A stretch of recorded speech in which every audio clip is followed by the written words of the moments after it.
Salut à tous, j'espère que vous allez bien. Je suis ravie de vous retrouver aujourd'hui pour une nouvelle vidéo qui sera un update lecture. Donc avec mes 3 dernières lectures en anglais. Comme vous pouvez le constater, le décor derrière moi a de nouveau changé, enfin est revenu tel qu'il était dans mes premières vidéos. Pour la simple et bonne raison qu'aujourd'hui je suis seule chez moi, nous sommes samedi et j'ai tout simplement la flemme de descendre tout mon bazar, on va dire au sous-sol où se trouvent mes bibliothèques. Donc c'est un petit peu compliqué, donc je me suis dit on va reprendre comme avant. De toute façon le décor, j'ai envie de dire, on s'en fiche un peu, donc c'est parti. Donc aujourd'hui, comme je vous le disais, j'ai 3 livres en anglais à vous présenter. Sur ces livres en anglais, le premier est sorti en français, le deuxième non, et le troisième devrait sortir. Donc c'est parti. Le premier livre que j'ai à vous présenter, il s'agit de The Maze Runner de James Dashner.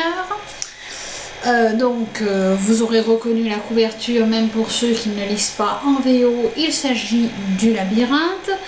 Dans ce livre, nous allons suivre Thomas qui va se réveiller dans une sorte de bunker. C'est un peu compliqué, on ne sait pas trop. En tout cas dans une espèce de grand espace où il y a plein de jeunes garçons comme lui, et devant eux se dresse le labyrinthe. Donc le synopsis, vous le connaissez tous. Thomas a perdu la mémoire, il va se souvenir ne serait-ce que de son prénom que 2 ou 3 jours plus tard. Face à eux se dresse le labyrinthe qui change toutes les nuits, et eux ils sont en quelque sorte prisonniers de cette espèce de bunker, et c'est un petit peu délicat pour eux puisqu'ils ne se souviennent ni de qui ils sont, ni d'où ils viennent, etc. etc. Et bien sûr Thomas, qui est le héros de cette histoire, va bouleverser tout ce qui est considéré comme acquis. Il va vouloir aller dans le labyrinthe alors que c'est interdit aux nouveaux, il va vouloir passer de l'autre côté du labyrinthe et il va vouloir libérer tout le monde. Et donc bien sûr c'est de là que va partir l'histoire. Pour le synopsis, j'étais vraiment intéressée. Je veux dire, quand on voit tout le bruit qu'il y a eu autour de ce livre, je ne pouvais qu'avoir envie de le lire. Maintenant qu'il est lu, je dois dire que je reste un peu sur ma faim, je suis un petit peu déçue. Bon, c'était une bonne lecture, j'ai bien aimé les personnages, j'ai bien aimé l'ambiance, j'ai bien aimé l'originalité de la situation de départ. Mais à côté de ça, je n'ai pas vraiment trouvé mon bonheur dans ce livre. J'ai trouvé que voilà, que le schéma était un petit peu, on va dire, stéréotypé. Le jeune héros qui va sauver tout le monde ou j'en sais rien quoi. Et puis surtout, c'est l'action. C'est-à-dire que il y a de l'action dans ce livre, c'est sûr, mais voilà, un coup on est dans le labyrinthe, un coup on est dehors, un coup il y a ça, un coup il y a ça, alors c'est très rapide, ça on peut pas aller contre, mais en soi, j'ai trouvé qu'il n'y avait pas grand chose. Finalement, ce roman qui fait plus de 400 pages, je crois, que je retrouve, non pas tout à fait 400, 375 pages, j'ai trouvé qu'il n'y avait finalement pas de quoi casser 3 pattes à un canard, malheureusement. Après, comme je l'ai dit, c'était une bonne lecture, voilà, ça mérite d'être lu. Mais après, est-ce que c'est le fait de l'avoir lu en anglais qui m'a dérangé, qui ne m'a pas permis de vraiment rentrer dans l'action? C'est possible. Mais cela dit, j'ai trouvé que voilà, l'auteur jouait sur le côté dans le labyrinthe, hors du labyrinthe, et sans vraiment aller beaucoup plus loin que cela. Quant à la fin, pour moi elle était inattendue parce que voilà, mais elle n'est pas non plus d'une originalité exceptionnelle. Donc je lirai probablement la suite. J'espère pouvoir la trouver en français à la médiathèque parce que je n'ai pas spécialement envie de continuer la saga en anglais ni même de la voir en totalité dans ma bibliothèque. Voilà, donc peut-être qu'on se retrouvera bientôt pour parler du tome 2, mais rien n'est moins sûr. Le deuxième livre dont j'ai à vous parler, il s'agit plus d'un document, d'une biographie que d'une fiction. Il s'agit de Mary Poppins, She Wrote The Life of Peter Travers de Valerie Lawson. C'est, comme vous pouvez le voir ici, je ne sais pas si vous verrez bien, c'est le livre qui a inspiré le film Saving Mr. Banks, donc dans l'ombre de Marie en français. Dans ce livre, nous allons découvrir quelle fut la vie de Pamela Lawson Travers, l'auteur donc des Mary Poppins. Dans une première partie, nous allons suivre son enfance, donc son enfance en Australie. Alors attendez, j'ai plus en tête. Voilà, donc dans une première partie, c'est ça. Dans la deuxième partie, nous allons découvrir comment elle va devenir mère. C'est The Mover, la deuxième partie. Et dans The Mover, on va découvrir qu'en effet, elle va devenir mère au sens propre du terme, puisqu'elle va avoir un enfant, mais aussi comment elle va devenir l'auteur des Mary Poppins, comment elle va devenir d'abord poétesse pour des journaux, puis comment elle va devenir romancière, et enfin dans une troisième partie qui est The Crown, nous allons la découvrir plus âgée, voilà ce qu'elle va faire de la fin de sa vie. Sachant que dans la deuxième partie également, nous allons la découvrir, nous allons découvrir comment le livre Mary Poppins a été adapté pour le cinéma par Walt Disney. Donc, si j'ai choisi ce livre, c'est parce que je suis une immense fan de Mary Poppins. C'est-à-dire que Mary Poppins, le film de Disney, c'est un de mes films préférés. Julie Andrews est l'une de mes actrices préférées. Et du coup, c'est vrai que quand le film Saving Mr. Banks, donc dans l'ombre de Marie, était sorti, je n'avais pas hésité une seconde à aller le voir. J'avais adoré ce film, j'avais mais alors pleuré comme j'ai rarement pleuré devant un film. Et quand j'ai vu qu'il y avait ce livre, j'ai juste eu super envie de le lire. Et du coup, c'est vrai que je me suis plongée dans ce livre avec grand intérêt. J'ai beaucoup aimé. Alors c'est de la biographie, c'est du document, donc c'est vrai que c'est un autre style d'écriture.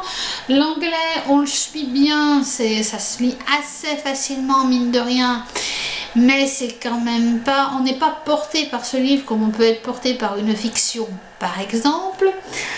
Mais en tout cas, dans ce livre, j'ai appris beaucoup de choses, tant sur la vie de Pamela Travers que sur la manière dont avait Disney de travailler quand il avait en tête d'adapter un texte pour ses studios. Dans ce livre, j'ai découvert également une femme qui est à des milliers de kilomètres finalement de ce que l'on présente d'elle dans le film. C'est vrai que dans le film, elle apparaît comme une femme assez acariâtre, assez imbue d'elle-même, assez difficile à comprendre. Dans ce livre, on se rend compte qu'elle était ça, mais pas tout à fait. On se rend compte que c'était une femme finalement assez blessée, mais aussi une femme qui n'avait rien de la femme que l'on voit dans le film. C'est-à-dire qu'avec Disney, par exemple, ils se sont très bien entendus, ils ont fait vraiment un vrai travail ensemble, pas comme ce qu'on peut voir dans le film. Bon, donc du coup, c'est vrai que là-dessus, ça m'a beaucoup intéressée. Bon, c'est biographique,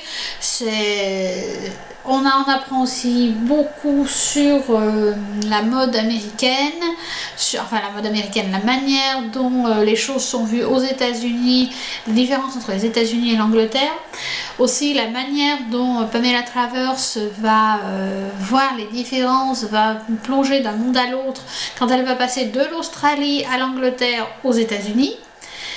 Donc c'est aussi un peu cette vision-là qu'on a des choses où on se dit, bah, finalement, voilà, ce sont trois mondes complètement différents.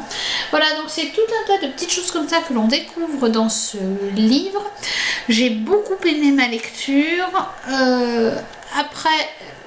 Voilà, alors il y a aussi quelques photos dans le livre, soit de Pamela Travers, il y a même des photos de Mary Poppins de Julie Andrews durant le tournage de Mary Poppins.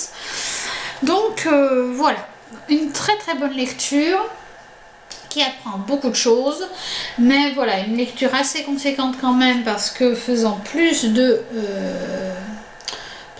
faisant 360 pages, et voilà, un format de livre un petit peu plus grand que ce qu'on peut voir d'habitude dans paperback, donc c'est vrai que c'est une lecture un petit peu plus longue pour moi. En tout cas, je suis ravie d'avoir pu la faire, je vous la conseille vivement. Et moi, je pense que je vous reparlerai très prochainement de Mary Poppins, puisque je me suis acheté l'intégrale des livres de Mary Poppins. Donc voir un peu ce que ça donne en livre pour vraiment avoir le tableau complet de la chose. Pour terminer, j'ai lu un roman donc je vous en ai beaucoup parlé sur Facebook, j'ai beaucoup partagé la photo, j'ai beaucoup partagé l'avis de publication en français. Donc il s'agit de Immaculate de Caitlin Beck-Veller. C'est un livre qui sera publié normalement l'an prochain dans la collection R, aux éditions Robert Laffont dans la collection R. Pour le moment, c'est un livre en hardback que j'ai pris. Je peux vous montrer le hardback si ça vous tente. Voilà, il se présente ainsi. J'aime beaucoup la tranche. Donc, dans ce livre, Immaculate, nous allons suivre Mina qui, un jour, va rencontrer une vieille femme. Et cette vieille femme va lui dire, vous allez tomber enceinte, enfin, vous allez avoir un enfant. Et cet enfant changera la face du monde. Et quelques temps plus tard, Mina, qui a un petit copain, des amis, enfin qui mène une vie tout à fait normale d'adolescente, va se retrouver enceinte alors qu'elle est encore vierge. Donc, pour vous dire un peu, là, moi ce livre, quand je l'ai lu, je me suis dit comment faire un livre absolument original. Le livre, un des livres les plus originaux que j'ai été amenée à lire ces derniers temps. Et en même temps, avec la thématique la plus vieille du monde, j'ai envie de dire, parce que l'adolescente qui tombe enceinte après qu'une vieille dame ou un ange lui ait parlé, j'ai envie de dire, réfléchissez, ça date pas d'hier cette histoire-là. Hein. Mais l'auteur a réussi à réinventer cette histoire-là pour un roman young adulte actuel, et ça, j'ai trouvé ça très fort. Donc bien sûr, quand Mina va savoir qu'elle est enceinte, tout le monde va se poser des questions. On ne va bien sûr pas la croire quand on va lui dire qu'elle est encore vierge, et pour cause. Du coup, son petit copain va la quitter, ses amis vont se retourner contre elle parce que Mina ne leur aura pas fait assez confiance pour leur dire avec qui elle a perdu sa virginité. Ses parents ne vont pas la renier, mais ils ne vont pas comprendre. Et puis une adolescente qui tombe enceinte dans une famille, c'est toujours plus ou moins tabou et c'est toujours de toute façon très compliqué. On a aussi la grande sœur de Mina qui va vouloir protéger sa sœur, mais qui ne va pas comprendre non plus. Et à côté de ça, on a Mina qui est sûre de ce qu'elle dit. De toute façon, on est dans ce livre du point de vue de Mina. Donc, on se doute bien que c'est vrai. Donc, ce que j'ai aimé dans ce livre, comme je vous le disais, c'est son originalité. J'ai adoré les personnages. Je veux dire, le personnage de Mina, c'est un personnage qui m'a beaucoup touchée. C'est un personnage qui m'a fait pleurer, enfin pas pleurer à me transformer en fontaine, hein, mais j'ai quand même versé ma petite larme, j'ai été beaucoup émue par ce personnage. J'ai eu envie de hurler avec elle quand elle hurlait son innocence par rapport à la sexualité et que finalement personne ne la croyait. J'ai vraiment aimé cette histoire. Le seul petit point délicat, je dirais, c'est que finalement la thématique de l'Immaculate,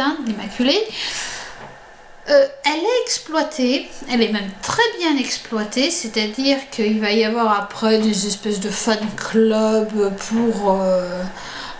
pour la virginité de Mina, enfin des trucs assez bizarres. Mais finalement, ce livre, c'est surtout montrer comment une adolescente peut vivre une grossesse, comment une adolescente va devoir continuer à vivre malgré un petit copain qui l'abandonne, malgré des amis qui ne veulent plus lui parler, malgré une famille qui ne la comprend pas, une adolescente qui va aussi devoir continuer à aller au lycée, qui va devoir continuer à avoir un semblant de vie sociale, malgré le fait voilà, qu'elle va avoir un bébé. Et ça, j'ai trouvé ça plutôt pas mal, sauf que ça prend le pas sur le thème principal du livre, qui est le thème de l'Immaculée. Et ça, j'ai trouvé assez dommage, parce qu'avec un tel titre, un tel synopsis, j'aurais vraiment souhaité que l'aspect religion apparaisse un peu plus. Alors, je suis consciente que c'est un sujet un peu tabou aussi et qui peut en déranger certains, ce que je comprends tout à fait, hein.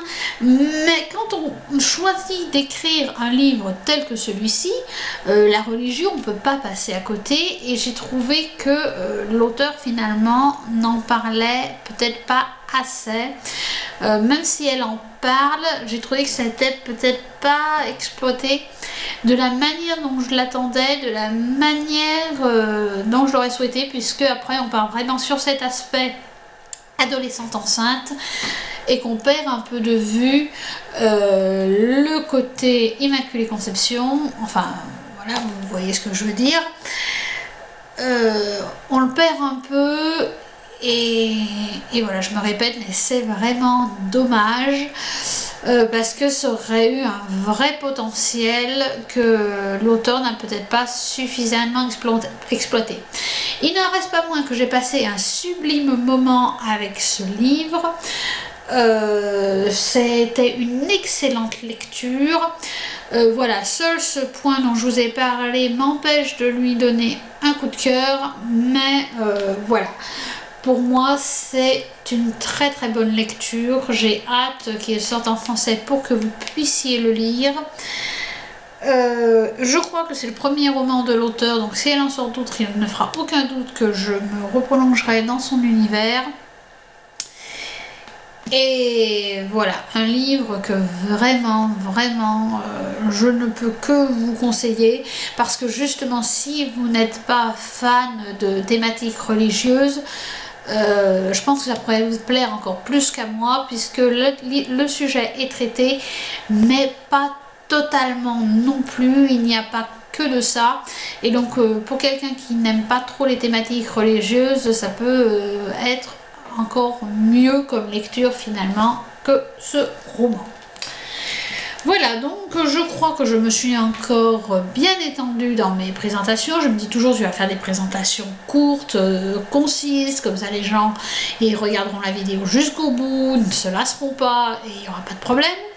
Là, j'ai peut-être perdu la moitié d'entre vous, mais c'est pas grave. Je crois que je suis incapable simplement de présenter un livre brièvement. Bon ben, je crois qu'on va être obligé de faire avec. Bref, sur ce, n'hésitez pas à me dire si certains de ces livres vous les avez lus, enfin le labyrinthe je pense que si, mais si vous avez lu certains de ces livres, si vous les avez aimés, si je vous ai donné envie de les lire ou de ne pas les lire, hein, tout simplement. J'espère aussi que les deux derniers que je vous ai présentés sortiront très prochainement en français et que vous aurez l'occasion de les lire, parce que c'est vrai que c'est toujours de très belles lectures. Voilà, ce sont des livres, n'hésitez pas à me dire voilà ce que vous aurez pensé également de cette vidéo. Pour ma part, je vous reparlerai certainement de ces différents titres dans des top 10, dans ce genre de choses, parce que j'espère bien ne pas les refourguer au fond de ma bibliothèque sans qu'il n'ait un avenir dans mes vidéos ou dans mes articles. Et sur ce, je vous dis à très vite pour une prochaine vidéo. Bye!